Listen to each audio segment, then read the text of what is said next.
Meu namorado ignorou minha ligação quando eu estava hospitalizada e ninguém se importou. O chão do hospital ainda tinha manchas escuras que ninguém se preocupou em limpar. O cheiro de desinfetante mal disfarçava o sangue seco espalhado perto da maca. Eu me lembro de ouvir os gritos de outra paciente, misturados ao barulho de passos correndo e de uma maca sendo empurrada às pressas pelo corredor. Enquanto isso, eu, encolhida, tremendo de dor, apertava o celular contra o peito. Tinha acabado de ligar para ele, para o meu namorado, implorando que viesse me ver. A tela mostrava apenas uma chamada perdida, ignorada como se a minha vida não valesse nada. A dor física era quase suportável, mas a humilhação de perceber que eu não importava doía mais. O som seco da secretária eletrônica me lembrava que para ele, eu era apenas um incômodo. No mesmo instante, recordei do contraste cruel. Eu, sempre dedicada, trazendo café para ele de madrugada, escrevendo bilhetes fofos, visitando sua mãe doente como se fosse minha própria família. Ele, por outro lado, sequer se incomodava em atender uma ligação quando eu sangrava numa sala fria de hospital. Não foi sempre assim. No começo, ele parecia atencioso. Lembro da primeira vez que segurou minha mão na frente da minha avó. Ela sorriu e disse que finalmente eu tinha encontrado alguém que me protegeria. O jantar em família, os presentes simples, o jeito que ele dizia que queria um futuro comigo, me faziam acreditar que eu estava segura. Mas a máscara foi caindo devagar. Primeiro, foram os olhares impacientes quando eu falava algo que não interessava. Depois, as respostas curtas, carregadas de indiferença. Logo vieram as pequenas humilhações em público, piadas sobre meu corpo na frente dos amigos, comentários maldosos disfarçados de brincadeira. Eu tentava justificar. Dizia para mim mesma que ele estava estressado, que no fundo era bom, mas as marcas começaram a pesar. Ele me deixava esperando horas em lugares perigosos, sumia sem dar notícia, e sempre conseguia virar o jogo contra mim, dizendo que eu era dramática. Quando me hospitalizei pela primeira vez, por conta de um acidente doméstico, ele sequer apareceu. Mas dessa vez, com o corpo dolorido e a alma despedaçada, percebi que já não era descuido, era desprezo. A escalada foi rápida. Uma festa em que ele me expôs diante de todos, rindo da minha roupa, me empurrando levemente só para me ensinar a não discutir. Uma noite em que me deixou sozinha no meio da rua porque eu não queria entrar em um bar. Cada gesto parecia um teste para ver até onde eu aguentaria. E eu aguentava, acreditando que um dia ele voltaria a ser aquele rapaz que minha avó admirou. Até que veio a explosão. Naquela noite, depois de mais uma discussão, ele me agarrou pelo braço com tanta força que deixou hematomas profundos. Eu gritei, não só de dor, mas de medo. O vizinho ouviu, chamou a polícia, e de repente tudo virou manchete no bairro. Rapaz é preso após agressão à namorada. A imagem dele algemado correu pelas fofocas como fogo em palha seca. A mãe dele chorava, os amigos se afastavam, e as senhoras da rua murmuravam meu nome com pena e curiosidade. Mas o silêncio depois foi pior. Eu estava livre dele, sim, mas ao mesmo tempo estava sozinha. A cama parecia enorme, o hospital parecia vazio, e até a comida perdia o gosto.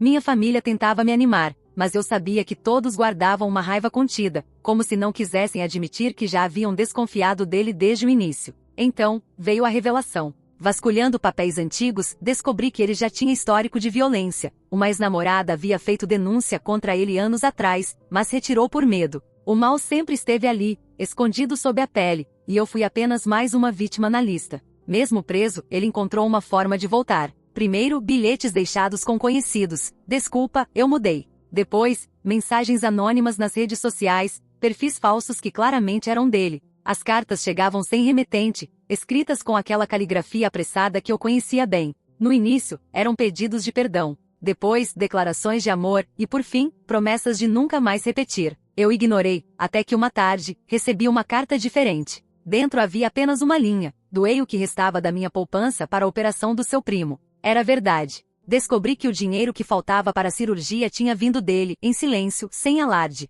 Pela primeira vez, senti que aquele homem que conheci lá atrás ainda respirava em algum lugar dentro do monstro. A reintegração não foi fácil. Ele conseguiu liberdade condicional, e minha família me fez prometer que jamais ficaríamos sozinhos. Ele passou a frequentar encontros familiares, sempre vigiado, sempre medido pelos olhares de todos. A desconfiança pairava, mas havia também um estranho alívio, talvez com limites. Ele pudesse conviver sem destruir tudo. Com o tempo, a dinâmica mudou. Minha avó ainda o evitava, mas minha mãe, surpreendentemente, permitia pequenas conversas. Meu primo, salvo pela cirurgia, dizia que devíamos pelo menos agradecer. A casa voltou a ter risadas, mas eram risadas tensas, sempre observando a sombra de quem ele foi. Mesmo assim, na última noite antes de escrever isso, encontrei uma nova carta na porta da minha casa. Dentro, apenas uma frase enigmática: você não sabe tudo o que ainda precisa descobrir sobre mim. A carta continuava sobre a mesa quando acordei no dia seguinte. Eu tinha certeza de que a deixei dentro da gaveta, mas de alguma forma ela reapareceu bem no centro, como se tivesse sido colocada de propósito para que todos vissem. As palavras ainda ecoavam na minha cabeça: você não sabe tudo o que ainda precisa descobrir sobre mim. Eu senti um frio na espinha. Era como se ele estivesse dentro da minha casa, mesmo sem estar. As primeiras semanas após a liberdade condicional dele foram um verdadeiro campo minado. Cada gesto, cada olhar, parecia carregado de intenções ocultas. Ele sorria, ajudava a carregar sacolas, até brincava com meu primo, como se quisesse mostrar ao mundo uma versão nova de si. Mas à noite, quando eu deitava, lembrava das cartas, das mensagens anônimas, dos hematomas antigos que ainda apareciam quando eu fechava os olhos. Minha mãe dizia que eu precisava seguir em frente, que todos mereciam uma segunda chance. Mas minha avó não se deixava enganar. Uma tarde, ela me chamou para a cozinha e falou baixo, como se temesse que ele pudesse ouvir, mesmo estando longe. Esse rapaz tem um mal nos olhos. Você acha que ele mudou, mas eu já vi esse olhar antes. O mal não se apaga, só se esconde. E ela tinha razão. Eu percebia pequenas falhas na máscara dele. Uma vez, quando um vizinho comentou que eu parecia feliz sem ele, os olhos dele escureceram de ódio por um segundo, antes de forçar um sorriso. Outra vez, quando me atrasei para encontrá-lo junto com a família, ele apertou minha mão com força demais, como quem queria lembrar que ainda tinha poder. Mas o que mais me perturbava eram as cartas. Elas nunca pararam. Algumas traziam lembranças íntimas, detalhes que só ele poderia saber. Outras frases desconexas, como se quisesse me deixar confusa. Não confie em quem está mais perto de você. Ou, o passado da sua família também tem segredos. Eu cheguei a pensar que era só uma manipulação, até que um detalhe mudou tudo. Uma das cartas vinha acompanhada de uma foto antiga, eu criança, sentada no colo de um homem que eu não reconhecia. Minha mãe, ao ver a imagem, ficou pálida. Rasgou a foto imediatamente e me proibiu de perguntar qualquer coisa. Só que eu não conseguia parar de pensar: quem era aquele homem? E por que meu namorado teria essa foto, se ele nunca teve acesso ao nosso álbum de família? Aos poucos, os segredos começaram a emergir. Descobri, por meio de uma tia distante, que o homem da foto era alguém com quem minha mãe se envolveu no passado, e que havia desaparecido misteriosamente. Ela nunca contou para ninguém, e a versão oficial era de que ele tinha abandonado tudo e fugido da cidade. Mas como meu namorado sabia disso? E por que usar essa informação agora? O bairro fervilhava de fofocas. Alguns diziam que eu era louca por ainda permitir a presença dele por perto. Outros cochichavam que minha família escondia mais coisas do que parecia. Era como se todo mundo tivesse recebido um pedaço de um quebra-cabeça que eu não conseguia montar. Enquanto isso, ele parecia cada vez mais integrado. Ajudava em obras comunitárias, oferecia dinheiro para pequenos reparos nas casas vizinhas, e até começou a frequentar a igreja local. O padre chegou a comentar comigo que talvez ele estivesse realmente se redimindo. Mas eu conhecia aquele brilho nos olhos. Não era fé, era encenação. Até que uma noite, recebi outra ligação anônima. Eu atendi, e por alguns segundos só ouvi respirações pesadas. Então, uma voz rouca sussurrou: pergunte para sua mãe sobre o que aconteceu naquela noite no rio. Meu coração disparou. Eu desliguei imediatamente, mas sabia que não poderia ignorar. No dia seguinte, confrontei minha mãe. Ela chorou, implorou para que eu deixasse isso quieto. Disse que mexer no passado só traria dor. Mas eu não podia. Eu precisava entender como meu namorado tinha acesso a segredos que nem eu mesma conhecia. Foi então que percebi o ciclo perverso. Ele não estava apenas tentando se reaproximar. Ele estava me prendendo por meio da verdade, usando segredos enterrados para me manter ligada a ele. O gesto altruísta da cirurgia do meu primo já não parecia tão puro, era só mais uma corrente. E ainda assim, havia momentos em que ele parecia genuíno. Um dia, quando minha avó passou mal, foi ele quem correu para buscar ajuda e carregou ela nos braços até o carro. Vi lágrimas verdadeiras nos olhos dele quando pensou que poderia perdê-la. Pela primeira vez, senti que talvez houvesse algo de humano ali, mas a dualidade dele era insuportável. No mesmo dia, encontrei uma nova carta, escondida dentro da caixa de correspondências. Era curta, mas devastadora. Se você soubesse o que realmente aconteceu com aquele homem da foto, jamais confiaria na sua própria mãe. Meu corpo gelou. Eu já não sabia mais quem era o verdadeiro inimigo. Ele com sua manipulação cruel, ou minha própria família, que claramente escondia algo profundo. A reintegração dele parecia inevitável. Ele estava presente em todos os jantares, em todas as reuniões, como se fosse novamente parte do núcleo. Os olhares desconfiados diminuíam, e até minha avó começou a aceitar a presença dele em silêncio. Eu, porém, vivia dividida entre a gratidão e o terror.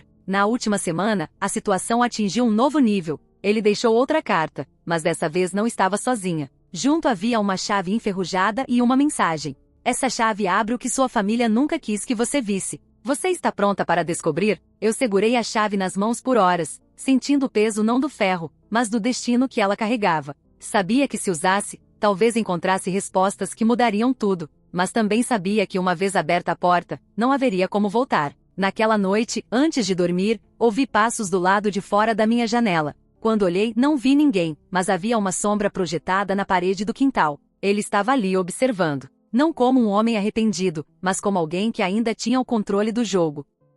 A chave estava na minha mesa de cabeceira, brilhando sob a luz fraca da luminária. Eu a virei entre os dedos tantas vezes naquela noite que a pintura descascada começou a soltar pequenos fragmentos de ferrugem sobre o lençol. Não consegui dormir. A pergunta martelava na minha cabeça: que porta ela abria? E principalmente, por que ele tinha isso em mãos, se a minha própria família dizia nada saber? Na manhã seguinte, levei a chave escondida no bolso do casaco. Enquanto todos conversavam na cozinha, fingi normalidade, mas sentia os olhos dele sobre mim. Era como se adivinhasse que eu estava prestes a ceder à tentação. Quando me despedi para ir ao mercado, ele apenas sorriu de um jeito discreto, quase cúmplice, como se já soubesse exatamente para onde eu iria. O bairro antigo, onde minha avó passou a infância, guardava casas abandonadas que resistiam ao tempo. Eu nunca tinha explorado muito aquela parte da cidade, mas havia um galpão de madeira próximo ao rio que sempre me pareceu fora de lugar. A chave encaixou ali, a fechadura rangeu, e o som ecoou pelo espaço vazio.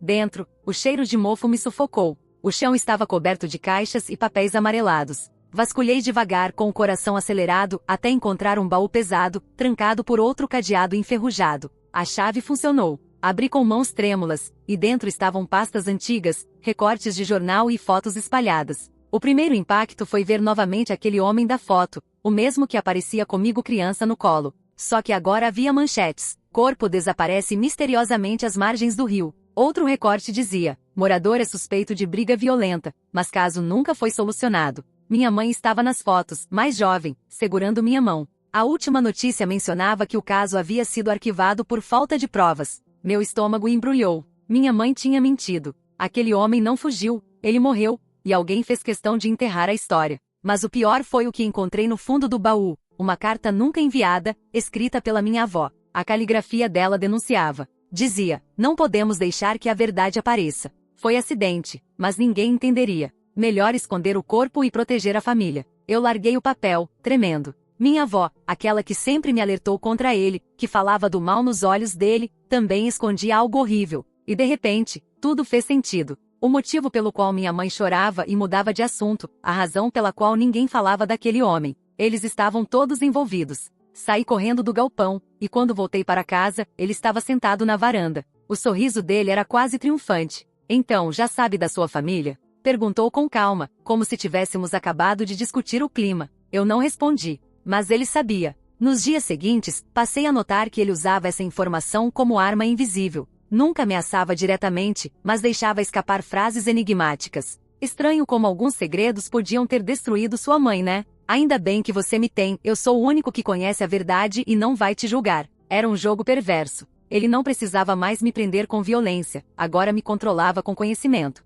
Enquanto isso, minha avó começou a enfraquecer. Parecia carregar um peso imenso, e eu sabia qual era. Uma noite, sentei ao lado dela, e finalmente ela confessou. Disse que aquela noite no rio foi marcada por uma briga terrível entre minha mãe e aquele homem. Disse que ele ficou violento, e num ato de desespero, minha mãe empurrou. Ele bateu a cabeça em uma pedra. Não houve escolha, minha avó murmurou, com lágrimas correndo pelo rosto enrugado. Mas se a polícia soubesse, teria acabado com a vida dela para sempre. Então escondemos. Por você, por todos nós. Eu não sabia o que sentir. Ódio por terem mentido a vida inteira, ou compaixão por entender que minha mãe tinha agido em defesa própria. Mas acima de tudo, havia pavor, porque agora o segredo estava nas mãos dele, o homem que já tinha me destruído uma vez. A partir daí, as cartas mudaram de tom. Já não eram ameaças veladas, mas lembretes. Lembre-se quem guardou o segredo da sua mãe. Sem mim, todos saberão a verdade. Eu estava presa de novo, mas de uma forma muito mais cruel. No entanto, algo começou a mudar. Talvez por ironia, ele realmente passou a agir com mais bondade. Ajudava minha avó diariamente, levava minha mãe às consultas, até conversava com vizinhos sobre conseguir emprego fixo. A comunidade, aos poucos, passou a aceitá-lo como alguém regenerado. Cheguei a duvidar da minha própria sanidade. Talvez ele tivesse, de fato, se transformado. Talvez o poder que tinha sobre mim o fazia sentir-se necessário e por isso se comportava. Mas no fundo, eu sabia que aquilo não era redenção. Era domínio. A tensão crescia a cada dia. Em uma noite chuvosa, encontrei outra carta embaixo da minha porta. Desta vez, não havia apenas palavras. Havia uma fotografia recente, minha mãe no quintal de costas, aparentemente sem saber que estava sendo observada. A legenda escrita à mão dizia: ela ainda não aprendeu a se proteger. Você vai deixar que a história se repita? Senti o mundo desmoronar. Ele não apenas sabia do passado, como também estava vigiando o presente. A ameaça era clara: se eu não permanecesse sob sua influência, ele poderia expor tudo, ou pior, provocar outra tragédia. No entanto, dentro de mim, algo começou a mudar também. O medo já não era mais paralisante, ele se transformava em fúria. Eu estava cansada de ser refém, cansada de cartas, de segredos, de um amor que se transformará em prisão. Naquela mesma noite, sentei diante da mesa e encarei a chave, os papéis, as fotos espalhadas. Tudo estava ali, a prova da mentira da minha família, mas também a prova de que ele me manipulava. E eu sabia que cedo ou tarde, precisaria decidir se usaria essas verdades para libertar todos nós, ou se deixaria que ele continuasse a segurar as rédeas. Antes de apagar a luz, ouvi novamente passos do lado de fora. Só que dessa vez, em vez de sombra, havia um envelope colado no vidro da janela. Tremendo, abri. Dentro, apenas uma linha. Se eu cair, sua mãe cai comigo. Agora, não sei mais o que é mais perigoso: proteger minha família e continuar nas mãos dele, ou revelar tudo e acabar com essa farsa de uma vez por todas. A frase escrita no papel, se eu cair, sua mãe cai comigo, ficou marcada na minha mente como um eco que não me deixava em paz. Eu a li tantas vezes que comecei a duvidar se estava realmente escrita ali ou se minha mente a repetia sozinha. Era uma ameaça clara, mas também uma confissão de poder. Ele não precisava mais me agredir fisicamente, não precisava gritar, nem se impor. Bastava me lembrar de que a vida da minha mãe estava nas mãos dele. Naquela noite, não dormi. Fiquei sentada na beira da cama, encarando a janela, esperando ver a sombra dele a qualquer momento. O silêncio da casa era cortado apenas pelos soluços baixos da minha mãe no quarto ao lado. Ela não sabia da carta, mas parecia sentir o peso de um segredo que insistia em não morrer. Minha avó tossia no quarto dela, cada vez mais fraca, e eu me perguntava se o coração dela aguentaria se a verdade viesse à tona. Na manhã seguinte, quando ele apareceu na porta de casa com sacolas de pão e frutas, fingindo ser o homem perfeito, eu quase explodi. Sorriu, beijou a testa da minha mãe e perguntou se ela estava bem. Eu o olhava e só conseguia ver o monstro por trás da máscara. Ele percebeu. Me lançou um olhar rápido, carregado de algo que só eu conseguia entender: não esqueça do que eu sei. Aos poucos, percebi que ele estava costurando sua volta à comunidade de uma maneira calculada. O padre o elogiava nas missas, os vizinhos comentavam sobre como ele havia mudado, e até as crianças corriam para cumprimentá-lo quando passava pela rua. Era como se todos estivessem sob um feitiço, acreditando na redenção que eu sabia ser apenas fachada. E eu, a vítima, me tornava a vilã, a ingrata que não conseguia perdoar. Mas dentro de casa, a atmosfera era insuportável. Minha mãe passou a evitar conversas longas comigo. Sempre que eu tocava no assunto do passado, ela se fechava, dizia que era melhor não mexer no que já passou. Minha avó, frágil, me segurava pelas mãos e pedia: não deixe que ele descubra mais do que já sabe, pelo amor de Deus, não deixe. Só que ele já sabia. E quanto mais tempo passava, mais cartas eu recebia. Algumas deixadas debaixo do travesseiro, outras enfiadas no meio de livros, como se ele tivesse entrado em casa quando ninguém estava olhando. Eu não tinha provas, mas sentia a presença dele em cada canto. Uma delas me tirou o fôlego. Era uma cópia de um registro policial antigo, datado da época do acidente no Rio. Alguém havia testemunhado gritos naquela noite, mas o depoimento nunca foi levado adiante. Em letras vermelhas, ele escreveu: você acha que esse arquivo sumiu sozinho? Comecei a pensar que ele tinha contato dentro da própria polícia, ou que tinha guardado documentos por anos, esperando o momento certo de usá-los. Era um jogo de xadrez, e ele movia as peças com calma, sabendo que eu não tinha saída. A situação atingiu o ápice em uma noite de domingo. Estávamos todos reunidos para o jantar, e minha mãe insistiu que ele ficasse. A mesa estava posta, minha avó sentada na ponta, tentando sorrir apesar da fraqueza. Ele servia comida para todos, como se fosse parte natural da família. Eu mal conseguia engolir. De repente, ele se levantou e, diante de todos, anunciou: eu queria dizer que sou grato por terem me recebido de volta. Sei que errei, mas vocês são minha família agora.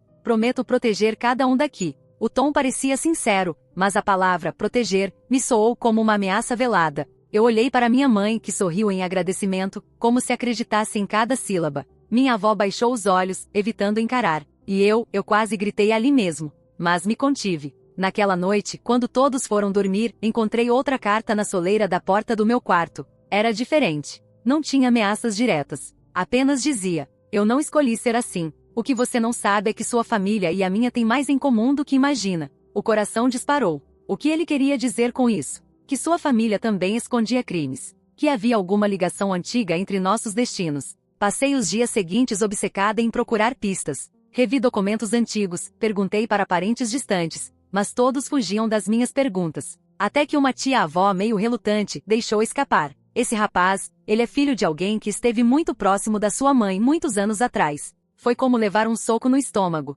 Será que ele era parente do homem morto no rio? Será que toda essa obsessão dele vinha de algo muito maior, de uma herança de ódio e vingança? Quanto mais eu descobria, mais me sentia presa. E ao mesmo tempo, mais difícil se tornava resistir a ele. Porque apesar de tudo, havia momentos em que ele parecia verdadeiramente humano. Uma tarde, quando minha avó teve uma crise mais forte, ele correu para buscar remédio, segurou a mão dela até a respiração estabilizar, e chorou de verdade. Minha avó, entre lágrimas, sussurrou: talvez ele seja a punição que merecemos. Eu não sabia o que pensar. Ele era o carrasco ou a consequência inevitável dos pecados da minha família? A reintegração dele estava praticamente consolidada. Os vizinhos o elogiavam, a igreja o abraçava, minha mãe o via quase como um salvador. E eu, sozinha, era a única que ainda enxergava o abismo por trás da máscara. Até que em uma noite silenciosa, recebi a pior das cartas. Dentro de um envelope preto, havia apenas uma fotografia, eu dormindo na minha própria cama. A legenda, escrita com a caligrafia dele, dizia: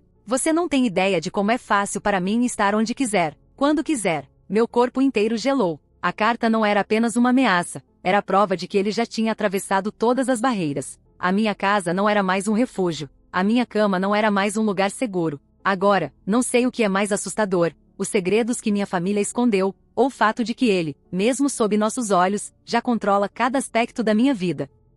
A fotografia de mim dormindo não saiu da minha mente. Fiquei horas encarando aquele papel, observando os detalhes da imagem. Meu corpo encolhido, a posição do travesseiro, a janela entreaberta. Ele não apenas esteve dentro do meu quarto, ele esteve tão perto que poderia ter feito qualquer coisa comigo, sem que eu sequer percebesse. Essa era a prova final de que não havia mais limites, de que eu não tinha mais espaço, privacidade ou controle. Naquela noite, não consegui permanecer no quarto. Dormi no sofá da sala com todas as luzes acesas, o coração disparado a cada som mínimo vindo da rua. Minha mãe me encontrou assim pela manhã e tentou sorrir, como se quisesse me convencer de que eu estava exagerando. Mas o olhar dela tremia, e percebi que no fundo, ela também sabia que algo estava fora de controle. Ele, claro, apareceu cedo, trazendo flores. Me abraçou como se nada tivesse acontecido, como se não fosse ele o autor daquela foto. Eu me mantive rígida sem retribuir, e nesse instante, percebi, ele gostava da minha resistência. O brilho nos olhos dele denunciava.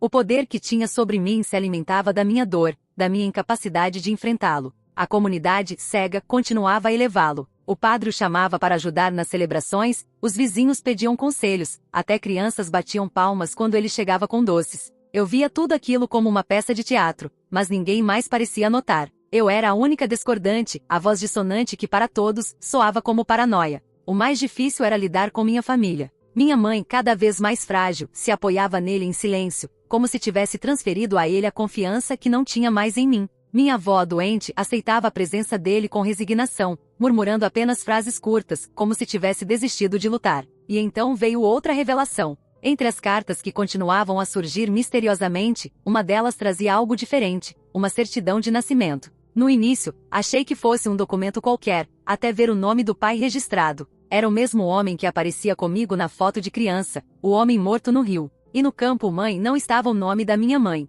era o da mãe dele. Meu coração quase parou. Aquilo queria dizer que ele era meu irmão. Passei os dias seguintes em choque. As peças se encaixavam de uma forma cruel e doentia. A obsessão dele por mim não era apenas amor distorcido, era vingança enraizada no sangue. Ele carregava a marca de um pai morto e de duas famílias que haviam se entrelaçado em mentiras. Talvez todo o ódio dele fosse o reflexo da dor de ter crescido nas sombras de um segredo. Confrontei minha mãe. Mostrei o documento, exigi respostas. Ela chorou como nunca antes, implorando que eu não contasse nada a ninguém. Disse que sim, havia um passado que ela tentou apagar, que ele era fruto de uma traição, de uma relação escondida. e que ela própria tinha tentado cortar qualquer laço com aquela parte da história, mas não conseguiu. O rio, o acidente, a morte, tudo estava conectado. Meu corpo inteiro tremia. Eu não sabia se sentia nojo, pena ou medo. Mas uma coisa eu sabia, agora entendia porque ele sempre dizia que nossas famílias tinham mais em comum do que eu imaginava. Depois desse dia, ele mudou.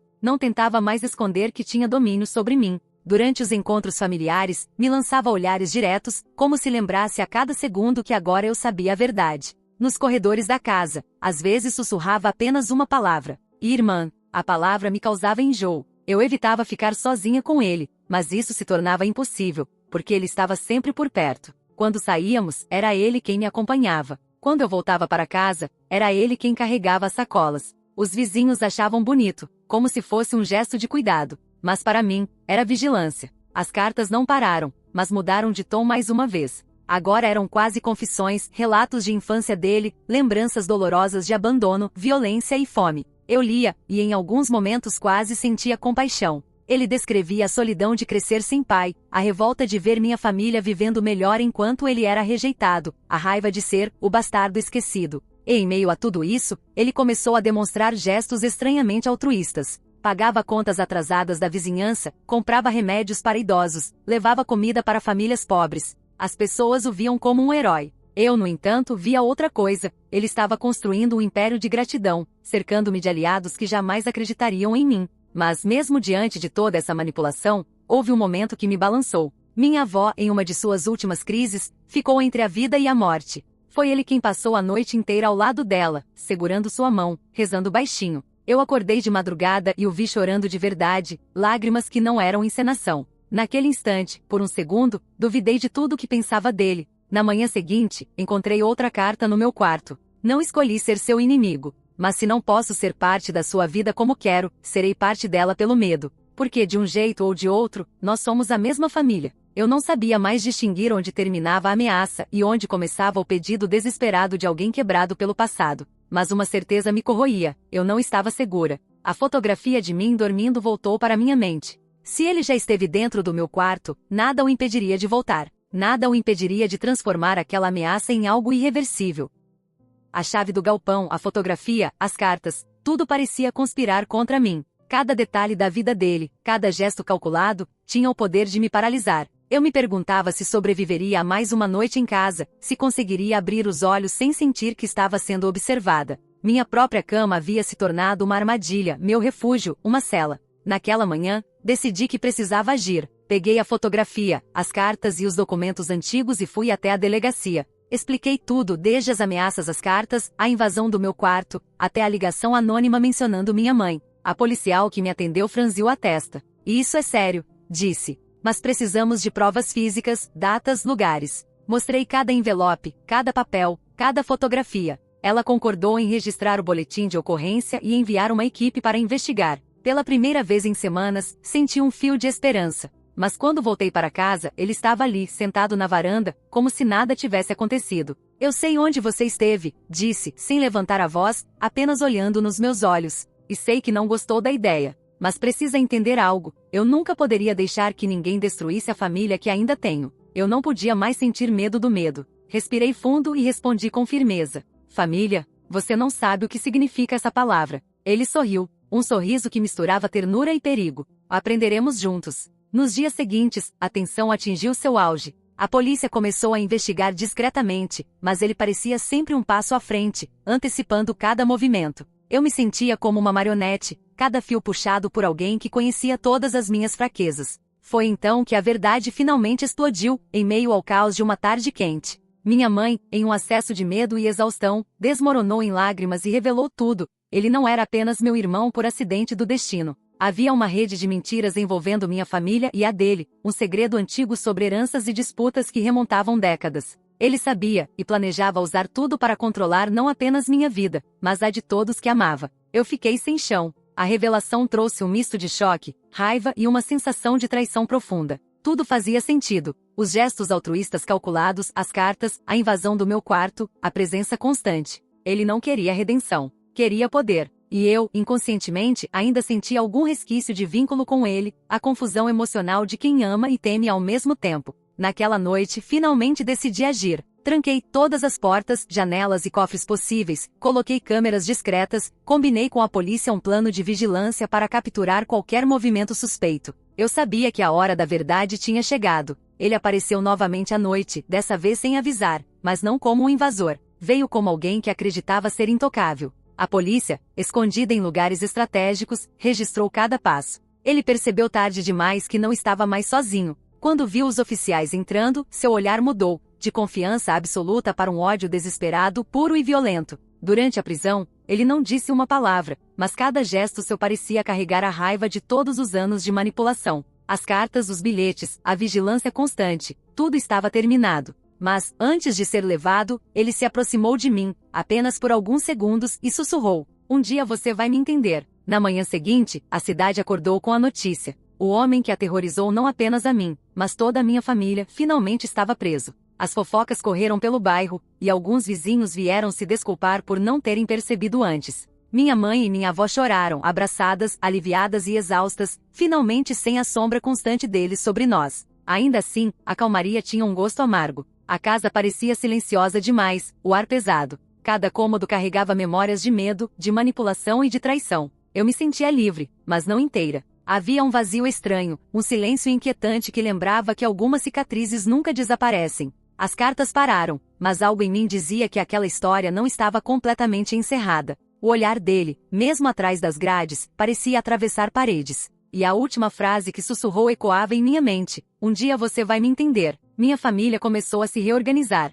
Minha mãe buscou terapia, minha avó recebeu cuidados médicos, e nós três aprendemos a viver com os segredos que, embora revelados, continuavam a nos assombrar. O vínculo entre nós se fortaleceu, mas o trauma deixou marcas invisíveis. Alguns vizinhos voltaram a sorrir para mim, mas eu ainda sentia o peso do julgamento alheio. As conversas sobre ele continuavam, mesmo sem a presença dele, e o medo de que algum segredo antigo pudesse ressurgir permanecia. A sensação de estar vigiada, controlada, parecia nunca ir embora completamente. O último capítulo dessa história me deixou algo claro: o mal pode assumir muitas formas, não apenas físico, mas psicológico, emocional. E mesmo quando parece acabado, ele deixa rastros que exigem vigilância constante. A liberdade conquistada não é completa, é uma batalha contínua para recuperar a vida e a paz que nos foram roubadas. E embora ele esteja preso, embora a polícia e o tempo tenham finalmente nos dado alguma segurança, sei que uma parte de mim continuará sempre alerta, porque há sempre a possibilidade de que ele, de algum modo,